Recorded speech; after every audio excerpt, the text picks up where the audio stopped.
Vous êtes ici à la ferme d'Elbar Philippe, à Giebec, située dans l'entité de Hatt. Je produis ici des bovins viandeux pour la coopérative Coprocin. La ferme se situe sur une quarantaine d'hectares. Je vais dire plus ou moins 20 hectares de prairies et 20 hectares de cultures. Les cultures majoritairement servent à nourrir le bétail. Elles se composent principalement, je vais dire maintenant, vu les conditions climatiques, de légumineuses, des céréales aussi, cultivées, je vais dire, de façon très raisonnée. Je vais dire, il n'y a aucun intrant. Je vais 2 secondes parce que tu ne touches pas les fils, parce que sinon tu vas attraper une drink. Ça va. Oui, avant que tu sursautes. Tu peux pas. Alors qu'avec le colza, on arrive à avoir plusieurs plantes. Ben tu vas attirer. Ici, on arrive sur une terre. La culture, c'était des mélanges de céréales, triticale, avoine, pois et févrole. Ici, je suis en non-labour depuis 1999, donc ça fait une vingtaine d'années que le sol n'a plus été retourné. Il est simplement soulevé légèrement et travaillé en superficie. Et donc, on travaille avec la vie microbienne du sol et les vers de terre et tout ce qui se passe dans le sol. C'est une de mes meilleures terres. Ben, le rendement, quand même, cette année-ci, d'un petit 8000 kg. Ce qui est super bien hein, pour un mélange de céréales. Le labour, on travaille à environ 25 cm de profondeur. Ici, le sol est travaillé sur 10 à 15 cm de profondeur. 10 à 15 cm, suivant les cultures. Pour une céréale, 7-8 cm, c'est suffisant. Ça dépend de la culture précédente qu'il y a eu. Qu'est-ce qu'il y a eu comme activité sur le sol avant? Est-ce qu'on a tassé le sol? Ça aussi, c'est à faire très attention. Nous, avec le matériel, en tant que fermier, on doit faire très attention de ne pas tasser le sol. Parce que au plus on tasse le sol, au moins il est spongieux. Donc voilà, si on l'écrase, il doit d'abord se restructurer avant de pouvoir donner son potentiel de vie et voilà, pouvoir produire. Je suis Yves Van de Voorde et je suis coordinateur à la FUGEA, syndicat agricole. En Wallonie, on a une agriculture qui est une agriculture, je vais dire, traditionnelle, c'est-à-dire une agriculture qui n'utilise pas excessivement des intrants. Ça, on n'est pas dans de l'intensif pur et dur, comme peut-être en Hollande ou comme ça, mais simplement, on utilise un peu comme avant nos sols, on utilise un peu de produits phytosanitaires et d'engrais. On a 40% de nos terres en Wallonie qui sont des prairies permanentes, donc ce sont des prairies sur lesquelles il y a du bétail tout simplement. Et donc il n'y a pas énormément d'intrants, mais simplement on a une agriculture qui utilise la chimie parce qu'elle a toujours utilisé de la chimie. Et là on sait qu'il y a des méthodes et maintenant il y a des solutions qui permettraient d'en utiliser moins. Et je pense qu'on va évoluer vers ce système-là. Le premier avantage de ne plus labourer, c'est ici on est assez plat, mais sur un versant, c'est l'érosion. C'est le point le plus important du non-labour, qu'on laisse les matières organiques en surface et les déchets de culture en surface, ça freine l'eau et ça diminue énormément l'érosion. Ça c'est la première année qu'on est en non-labour, ça se voit tout de suite, directement.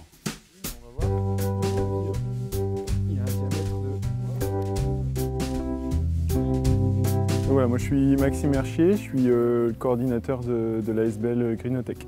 Greenotech est né à la base grâce à un groupe d'agriculteurs en fait, qui se sont rassemblés, qui avaient tous des problématiques dans leur sol, principalement des problématiques d'érosion, perte de matière organique, perte de fertilité dans leur sol, compaction. Et puis en fait, parallèlement à ça, ils voyaient qu'en France notamment, via des revues spécialisées, il y avait des choses qui se développaient qu'on appelait les TCS, donc techniques culturales simplifiées, donc le non-labour. Et puis donc ça a démarré comme ça, ils ont voulu tester la faisabilité de ces techniques-là dans le contexte pédoclimatique wallon. En fait, aujourd'hui on ne parle plus vraiment de non-labour, on parle d'agriculture de conservation, parce que le non-labour c'est qu'une pratique, c'est qu'un travail de sol, c'est qu'un petit morceau de la technique. Mais si on fait que du non-labour et qu'on ne multiplie pas les micro-organismes dans le sol et qu'on n'a pas du coup cette terre qui est favorable naturellement, eh ben, on va dans le mur. parce que la terre ne sera pas suffisamment bonne et du coup les plantes ne vont pas bien s'enraciner et le rendement va en pâtir. Du coup, c'est un pack. Quand on veut faire du non-labour, en fait, on doit faire de l'agriculture de conservation.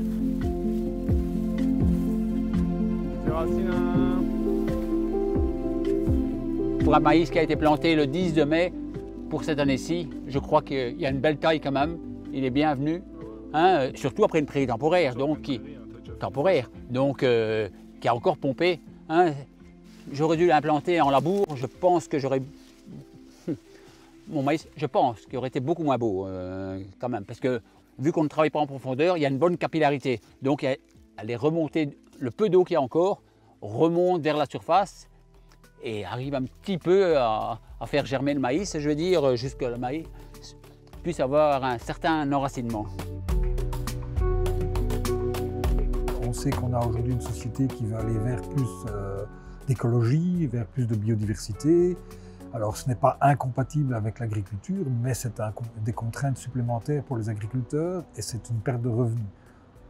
Et donc quelque part, il va falloir un jour que si on accepte que si on veut plus de biodiversité, si on veut plus d'environnement, il va falloir payer un peu plus cher nos aliments parce que l'agriculteur va perdre de l'argent. Oui, ici en face, c'est ma réserve de bois, vu qu'avec tous les haies que j'ai, je me chauffe au bois et c'est ma réserve de bois pour 1 ou 2 hivers. Ah oui, je suis autonome. Je récupère toutes les eaux pluviales ici aussi.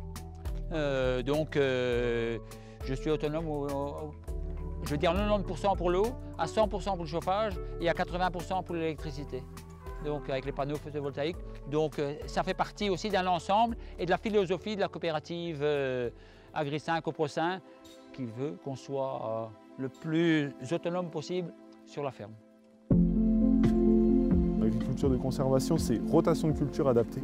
Donc avoir une rotation la plus longue possible, la plus diversifiée, avec un espace entre les cultures qui sont problématiques pour les sols, du type pommes de terre, betteraves. En fait, c'est des chantiers très lourds au niveau de la récolte. On travaille beaucoup le sol pour planter. En fait, on détruit pas mal le sol. Donc avec des cultures de ce type-là qui sont assez espacées dans la rotation, pour que le sol ait le temps de se remettre à chaque fois entre deux. Une couverture de sol maximum, ça passe par des résidus de matière organique, ça passe aussi par des engrais verts, beaucoup, c'est des intercultures, c'est ce qu'on met entre 2 cultures. Donc on va récolter une céréale, comme on a vu sur le champ tout à l'heure, et après on va y implanter une culture en fait, qui va servir à couvrir le sol, à nourrir la vie du sol, et c'est là-dessus qu'il y a vraiment un gros intérêt à restructurer le sol via les racines. Et le quatrième point, c'est les phytos. Et là, nous, dans notre vision de l'agriculture de conservation, c'est la réduction le plus possible des produits phytos. Par contre, on est toujours dépendant de ces produits phytos.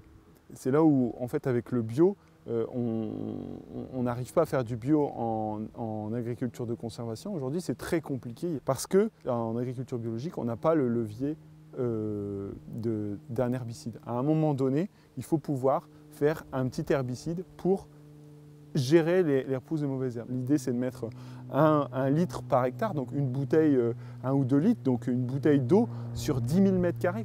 Et en fait, cette petite quantité de matière de produits phyto, elle va permettre de gérer les mauvaises herbes, mais elle va permettre aussi surtout de pouvoir ne pas faire de labour, travailler avec des engrais verts le plus longtemps possible. Tout ça, ça va avoir un effet positif sur la biodiversité, et c'est là qu'il y a une incompréhension au niveau des citoyens, c'est que quand je dis effectivement le fait de pouvoir utiliser un peu de phyto, ça va avoir un effet positif sur la biodiversité, voilà, le raccourci il est fait, les gens ils ne comprennent pas, mais derrière il y a une logique, quoi.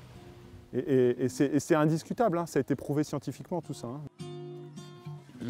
Et c'est vrai que bon voilà, sol, oui. Oui, c'est comme si on jouait dans le sable, un petit peu, on retrouve un plaisir à voir que notre sol vit. Voilà. Comme on a changé sa façon de travailler, on est beaucoup plus près du sol, on regarde beaucoup plus qu'avant. Avant, on a considéré pendant un certain temps, moi et beaucoup d'autres, le sol comme un simple support. Mais c'est plus qu'un support, c'est c'est un être vivant, hein, je veux dire, le sol. Ça bouge, ça travaille, ça remue, le sol vit. Un sol mort, on ne sait plus rien en faire, on ne sait plus rien en tirer. On dit toujours qu'on a une terre, il faut la cultiver en bon père de famille. C'est ce que tout le monde fait, mais pas de la même façon. Et ici, je pense qu'on est dans la bonne direction quand même pour la cultiver en bon père de famille et pour transmettre un certain patrimoine au suivant. Mais bon, maintenant, est-ce que le suivant va continuer dans la même direction? Là, tout est le problème.